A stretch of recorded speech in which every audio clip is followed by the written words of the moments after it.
আল্লাহ তাআলা পবিত্র কালামুল্লাহ শরীফের মধ্যে সূরা নিসা 69 নং আয়াতের মধ্যে ইরশাদ করতে লাগলেন, আউযু বিল্লাহি মিনাশ শাইতানির রাজীম, বিসমিল্লাহির রাহমানির রাহিম, ওয়া মান ইউতি'আল্লাহ ওয়ার রাসূল ওয়াল রাসূল ফাউলাইকা মা'আল্লাযীনা আন'আমা আল্লাহু আলাইহিম মিনান নাবিয়্যিনা ওয়াস-সিদ্দীকিনা ওয়াশ-শুহাদা'i ওয়াস-সালিহিন ওয়া হাসুনা উলাইকা রাফীকা। সুবহানাল্লাহু মাওলানাল আযীম। মহান আল্লাহ তাআলা এই আয়াতের মধ্যে ইরশাদ করতে লাগলেন, যারা আল্লাহ ও তার রাসূলের হুকুম মানবে, তাহলে যাদের প্রতি মহান আল্লাহ তাআলা নিয়ামত দান করেছেন তাদের সঙ্গী হবে, আর তারা হবে নবী, শহীদ, সিদ্দিক ও সৎকর্মশীল ব্যক্তি। তারা কতই না উত্তম সঙ্গী। উঁচু আওয়াজ বলুন না সুবহানাল্লাহ।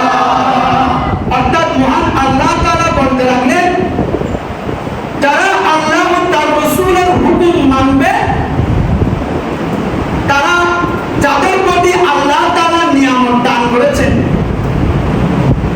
তারা হলো নবী, শহীদ, সিদ্দিক ও সৎকর্মশীল ব্যক্তি।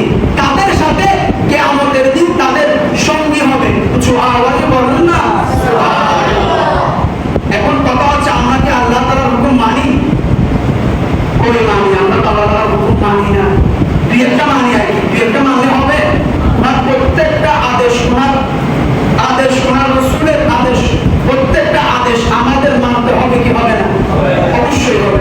তাহলে যদি মানতে হয়, তাহলে আমরা নামাজ পড়ি না কেন? আল্লাহ তাআলা বলেছে, তোমাদের উপর আমি নামাজ ফরজ করে দিয়েছি, দৈনিক 5 ওয়াক্ত নামাজ কি করে দিয়েছি? ফরজ করে দিয়েছি, কিন্তু আমরা নামাজ পড়ি না। আল্লাহ তাআলা বলে, তোমরা গীবত করিও না। আমরা সারাদিন মানুষের গীবত করে থাকি, ও এটা করছে, ও এটা করছে, ও এরকম করছে, ও এরকম করছে। আল্লাহ তাআলা বলেছে, মা বাবাকে সম্মান করো।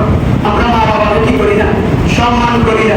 মহান আল্লাহ তাআলা বলেছেন, তোমরা মসজিদে যখন আসবে আমার ইবাদত করতে, ওই মসজিদে আসার পর তোমরা কথা বলবে না। কিন্তু আমরা মসজিদের মধ্যে আসলে আমাদের দৈনন্দিন আমরা যা যা করেছি সবকিছু আমরা মসজিদের মধ্যে এসে বলি। মহান আল্লাহ তাআলা বলেছে, তোমরা যখন মসজিদে আসবে কথা কম বলবে, কিন্তু আমরা মসজিদের মধ্যে আসি আমরা কথা বেশি বলি। বলা যাবে? তাহলে আমরা কি আল্লাহ তাআলার হুকুম মানতেছি না মানতেছি না? আল্লাহ তাআলার জান্নাত পাওয়ার জন্য, জাহান্নাম থেকে বাঁচার জন্য আল্লাহ ও তার রাসূলের হুকুম মানতে হবে। আল্লাহ তাআলার রাসূলের হুকুম মানা মানে কি?